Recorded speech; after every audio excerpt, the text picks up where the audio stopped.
The live TV, सच सबसे आगे। नमस्कार, मैं हूं रंजीत झा और आप देख रहे हैं द लाइव टीवी।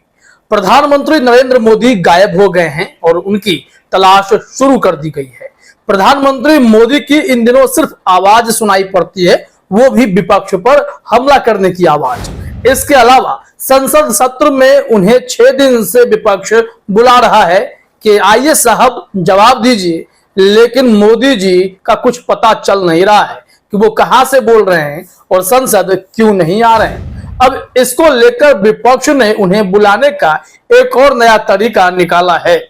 प्रधानमंत्री नरेंद्र मोदी की गुमनामी का नोटिस जारी कर दिया गया है और कहा गया है कि गुमशुदा की तलाश है।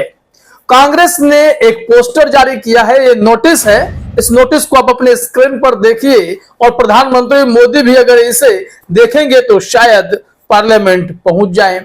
कांग्रेस ने लिखा है कि गुमशुदा की तलाश, नाम है नरेंद्र मोदी, उम्र 72 साल, रंग गेहुआ है, कपड़े दिन में 4 बार बदलते हैं। यह बहुत ही गहरा तंज है। अब उनकी पहचान को समझिए। ये तस्वीर भी उनकी लगी हुई है, मुस्कुरा रहे हैं, दाढ़ी भी बढ़ी हुई है।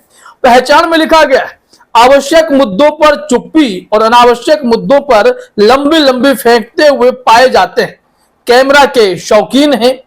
इसमें जो बातें कही गई हैं कि आवश्यक मुद्दों पर चुप्पी, निश्चित तौर पर मणिपुर पर बस 36 सेकंड बोले थे। इसके अलावा विपक्ष पर निशाना साधने में अव्वल है। संसद में उन्हें बुलावा भेजा जा रहा है, लेकिन उन्होंने बीजेपी संसदीय दल की बैठक ली और वहां पर से भी विपक्ष के इंडिया नाम को लेकर काफी चिढ़े हुए नजर आए और इंडिया पर ही वो निशाना साधने लगे, इंडिया से ही दुश्मनी मोल लेने लगे। आतंकी संगठनों से तुलना विपक्षी गठबंधन के नाम इंडिया की करने लगे कि इंडियन मुजाहिदीन में भी इंडिया है और अंग्रेजों वाले ईस्ट इंडिया कंपनी में भी इंडिया थी। इस वजह से वो विपक्षी गठबंधन पर निशाना साध बैठे, लेकिन मणिपुर पर 36 सेकंड इसके अलावा नहीं बोलेंगे, क्योंकि प्रधानमंत्री मोदी से तीखा सवाल होगा। मणिपुर में डबल इंजन की सरकार है, सर आप संसद में आकर बोल तो दीजिए कि क्यों इतने बड़े फेल्योर वहां पर देखे जा रहे हैं। मणिपुर में हिंसा होती रही है, हो भी रही है, और ऐसे में महीनों से मोदी जी खामोश थे। ना तो मणिपुर के मुख्यमंत्री का इस्तीफा लिया गया, ना ही मोदी जी इस पर मुखर होकर कुछ बोले, ना ही मोदी जी मणिपुर गए। तो आवश्यक मुद्दों पर तो वो चुप्पी साध लेते हैं, लेकिन अनावश्यक मुद्दों पर और लंबी लंबी जो हाकने की जो बात होती है, फेंकने की, वो यहाँ पर सही बात साबित होती तो दिखाई पड़ रही है। अमेरिका में मोदी जी ने क्या कहा था कि यहाँ पर हमारे भारत में जमकर IIT IIM बन रहे हैं, लेकिन बीते 5 सालों में कुछ भी नहीं बना है। इसको लेकर संसद में ही जानकारी दी गई है। देखिए आगे जो लिखा गया है कि आखिरी बार दिल्ली में कोई उद्घाटन करते हुए देखे गए थे। मणिपुर मुद्दे पर कोई सवाल न कर ले, इस बात के खौफ की वजह से पिछले 6 दिन से संसद में नहीं आ रहे हैं।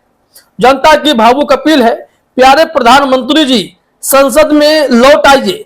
आपने संविधान की शपथ ली थी, अब तो राहुल गांधी भी संसद में नहीं है। घबराइए मत, विपक्षी सांसद बस मणिपुर पर चर्चा ही तो करना चाहते हैं, आपको कोई कुछ नहीं कहेगा। और प्रधानमंत्री मोदी जी पर निशाना साधते हुए तंज भी कसा जा रहा है कि राहुल गांधी थे तो उन्होंने अडानी को लेकर आपसे तीखे सवाल कर दिए, जिसके चलते उनके बातों को रिकॉर्ड से भी हटा दिया गया और राहुल गांधी को संसद से भी बाहर का रास्ता दिखवा दिया गया। ऐसे में विपक्षी दलों का कहना है कि मोदी जी आप आइए, यहाँ तो अब राहुल गांधी भी नहीं है और पूरा विपक्ष सिर्फ आपसे मणिपुर पर ही तो चर्चा करेगा, इसके अलावा और थोड़े कुछ होना है। आ जाइए मोदी जी, जनता की यह भावुक अपील है। अब इस तरीके से मोदी जी को साधने की कोशिश हो रही है। विपक्ष ने उन पर निशाना साधते हुए कहा है कि कम से कम इसी तौर तरीके से ही सही अगर मोदी जी आ जाएं तो बहुत बड़ी बात है। लेकिन प्रधानमंत्री मोदी का व्यक्तित्व कुछ ऐसा है कि विपक्ष की कोई मांग वो पूरी करते ही नहीं। विपक्ष लगातार प्रदर्शन कर रहा है। मणिपुर की चिंता में विपक्ष प्रधानमंत्री मोदी से जवाब चाहता है, लेकिन मोदी जी एक बार जो ठान लेते हैं वो कहा करते हैं। बीते मणिपुर में जो 2 महीने से हिंसा हुई है, उसी दौरान से लगातार सवाल किए जा रहे थे कि मोदी जी कुछ तो बोल लीजिए, मणिपुर में इतनी भयंकर हिंसा हो रही है। तो मोदी जी को लगा, यह विपक्ष ने कह दिया तो भाई हम कैसे बोलेंगे। उन्होंने खामोशी की चादर ओढ़ ली। मणिपुर में ही उनके ही पार्टी के विधायक, मंत्री, ये सब दिल्ली में जाकर डेरा डाले हुए बैठे हुए थे कि मोदी जी अगर मुलाकात कर लेंगे तो मणिपुर हिंसा को लेकर कुछ जानकारी उन्हें देंगे और कहेंगे कि साहब जरा मणिपुर में शांति बहाल करा दीजिए। लेकिन विपक्ष भी हमलावर था, तो वो अपनों से भी मिलने से दरकिनार कर गए।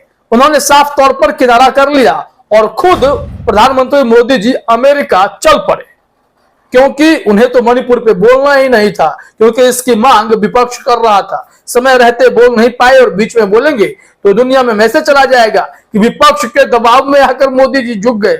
लेकिन जब बात देश हित की होती है तो विपक्ष का काम ही तो है सरकार को भटकती हुई राहों से सही राहों पर ले आना। अगर विपक्ष की बातों का इतना बुरा मान लेंगे तो देश हित में काम कैसे करेंगे। बस खोखले देश हित की बातें करने वाले मोदी जी, बस फेवरेट डायरेक्टर ईडी वाले, वो हमेशा साथ चाहिए। बाकी देश हित की बातें और हो या नहीं हो, ईडी के साथ तो देश हित की बात निश्चित तौर पर होगी। विपक्ष के विधायकों को डराया धमकाया जाएगा और इसी के जरिए देश हित की बात होगी। लेकिन मणिपुर में हिंसा हो रही है, इस पर जवाब अगर दे देंगे तो देश हित की बात कैसे हो पाएगी। और इसी तरीके से गुमशुदा की तलाश नाम से पोस्टर जारी करके विपक्ष ने प्रधानमंत्री नरेंद्र मोदी को आड़े हाथों लिया है और जबरदस्त हमला किया है। एक और तरीका अपनाया गया था जो काफी दिनों से चर्चा में है कि सरकार के खिलाफ अविश्वास प्रस्ताव, कम से कम इसी बहाने मोदी जी सदन में आ जाए, चर्चा शुरू हो और मणिपुर पर उनसे कुछ बुलवा लिया जाए। कह दिया जाए कि साहब मणिपुर में हिंसा हो रही है तो इसके लिए कोई कदम उठाइए। मोदी जी नहीं बोल रहे हैं और अमित शाह ने भी कह दिया, पूरी भाजपा ने भी कह दिया कि मोदी जी नहीं, बाकी सबसे चर्चा कर लो, मोदी जी को नहीं बोलने देंगे। वैसे तो मोदी जी प्रेस कॉन्फ्रेंस भी नहीं करते। प्रेस कॉन्फ्रेंस में आ भी गए थे एक बार, आपको याद होगा आज से 4 साल 5 साल पहले, तो उस वक्त भी एक सवाल उनसे पूछा गया तो माइक उन्होंने अमित शाह की तरफ बढ़ा दिया था, वो जवाब नहीं दे रहे थे। ये अब इनकी जिद है, अकड़ है, या फिर इनका एक पॉलिटिकल कोई रणनीति है जिसके तहत प्रधानमंत्री नरेंद्र मोदी जी बोलना नहीं चाहते, अविश्वास प्रस्ताव पर भी आकर बोलेंगे नहीं बोलेंगे, ये सब एक बड़ा मुद्दा बनता जा रहा है। कई जगह खबरें भी चली कि विपक्ष को पता है कि उनके पास 150 के करीब ही सांसद हैं या उससे नीचे ही हैं। ऐसे में 301, 303 पार्टी वाले जो भारतीय जनता पार्टी है, अविश्वास प्रस्ताव में इन्हें कैसे हरा देंगे। तो यहाँ पर विपक्ष का मैसेज साफ था, हम सरकार गिराने के मकसद से कोई अविश्वास प्रस्ताव नहीं ला रहे।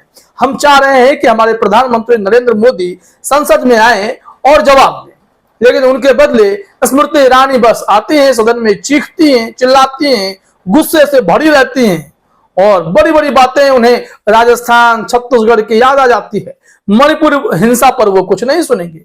हाँ, डेवलपमेंट यह है कि मणिपुर मामले में सीबीआई को जांच सौंपी गई है। जिसने वीडियो रिकॉर्ड किया था उसे पकड़ लिया गया है, उसे गिरफ्तार कर लिया गया है। अमित शाह इसकी जानकारी देते नजर आए हैं। लेकिन प्रधानमंत्री मोदी जी जो देश के अगुवा हैं, देश का नेतृत्व कर रहे हैं, उनके पास इन सारे सवालों का कोई जवाब नहीं है। इसी वजह से लोग अब उन पर निशाना साध रहे हैं। अभिषेक गोयल ने डीवी लाइव का एक ट्वीट शेयर करते हुए लिखा, पीएम मोदी हुए गायब, शुरू हुई तलाश। 6 दिन से संसद सत्र चल रहा है लेकिन पीएम अभी तक संसद में नहीं आए हैं। विपक्ष पीएम मोदी को संसद में बुलाने पर अड़ा हुआ है और इसके लिए अविश्वास प्रस्ताव तक का सहारा लेना पड़ रहा है। अब तो हालात ये हो गए हैं कि गुमनामी के नोटिस जारी करने पड़ रहे हैं।